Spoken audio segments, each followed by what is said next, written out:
అరే! ఈ స్విచెస్ చూస్తుంటే ఎగ్జాక్ట్‌లీ ఫేవరెట్ యాక్టర్ గుర్తుకొచ్చినట్టు అనిపిస్తుందిరా. ఈ స్విచెస్ చూస్తుంటే ఆ పిల్ల గుర్తుకొస్తుంది. ఆ పిల్ల మీద పాట కూడా గుర్తొస్తుంది. ఎలా ఉంటదో చూద్దాం ఇది.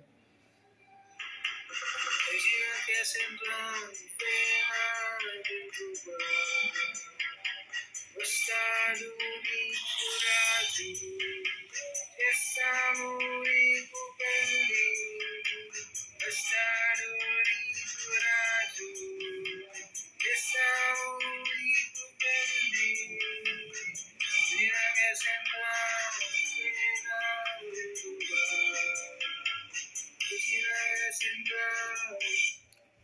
ఇలా ఉంటుందిరా సాంగ్. ఏమన్నా ఉందారా అసలు ఆ స్విచెస్ చూస్తుంటే నాకు నిజంగానే ఫేవరెట్ యాక్టర్స్ గుర్తుకొస్తుందంటే ఇట్లాంటి కాన్సెప్ట్‌లో ఎవడైనా తీస్తాడారా? ఇట్లాంటి కాన్సెప్ట్‌లో ఎవ్వడు ట్రై చేయడు. ట్రై చేసినోడికి అంత దమ్మే ఉండదు. అంటే మనలాంటోళ్ళు దమ్మున్నోళ్ళు తీస్తార్రా ఇట్లాంటిది.